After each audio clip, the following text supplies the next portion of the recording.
আজকের ভিডিওতে আমরা দেখাবো কিভাবে আপনি আপনার পেজটিকে অন্য একজনের নিকট অ্যাক্সেস দিবেন। সেক্ষেত্রে প্রথমে আপনি যেই পেজের অ্যাক্সেস দিতে চান সেই পেজটিতে যেতে হবে। পেজটিতে যাওয়ার পর আপনি থ্রি ডট আইকনে ক্লিক করবেন। থ্রি ডট আইকন থেকে সেটিংস অ্যান্ড প্রাইভেসিতে ক্লিক করবেন। সেটিংস অ্যান্ড প্রাইভেসি থেকে সেটিংসে ক্লিক করবেন। সেটিংস থেকে পেজ সেটআপসে ক্লিক করবেন। পেজ সেটআপ থেকে আপনি পেজ অ্যাক্সেসে ক্লিক করবেন। এখন অ্যাড নিউতে ক্লিক করবেন। নেক্সটে ক্লিক করবেন। আপনি যে আইডিতে পেজটি অ্যাক্সেস দিতে চান সেই আইডির নামটি লিখুন। আমি আমার এই আইডিতে অ্যাক্সেস নিব, সেক্ষেত্রে এই আইডিটির নাম লিখলাম।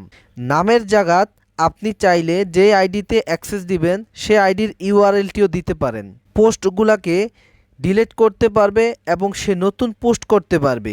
মেসেঞ্জারটা কন্ট্রোল করতে পারবে, কমিউনিটি অ্যাক্টিভিটিসটা কন্ট্রোল করতে পারবে, অ্যাডস রান করতে পারবে, ইনসাইট দেখতে পারবে। কাউকে ফুল কন্ট্রোল অ্যাক্সেস কখনোই দিবেন না। তো আমার ফুল কন্ট্রোল প্রয়োজন, এজন্য আমি ফুল কন্ট্রোল দিয়ে দিলাম গিভ অ্যাক্সেস। এখানে আপনি আপনার আইডির পাসওয়ার্ডটা লিখবেন। কনফার্মে ক্লিক করলাম। দেখেন আমি অ্যাক্সেস দিছি, সেই অ্যাক্সেসটা চলে গেছে।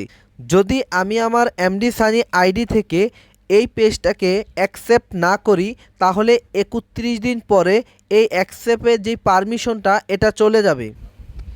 দেখুন আমি আমার এমডি সানি আইডিতে চলে আসলাম। এই আইডিতে আসার পরে নোটিফিকেশন অপশানে ক্লিক করব। নোটিফিকেশন অপশানে ক্লিক করার পর আমার কাছে চলে আসছে রিভিউ ইনভাইটেশনে ক্লিক করলে পেজটি আমার কাছে চলে আসবে। নেক্সটে ক্লিক করলাম। অ্যাকসেপ্ট সুইচ নাও। দেখেন এই পেজটির ফুল কন্ট্রোল আমার কাছে চলে আসছে।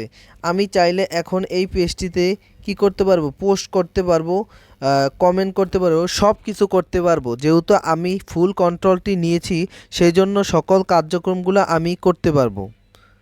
আবার দেখা হবে নতুন কোনো ভিডিও নিয়ে আপনাদের সামনে। ধন্যবাদ। আসসালামু আলাইকুম।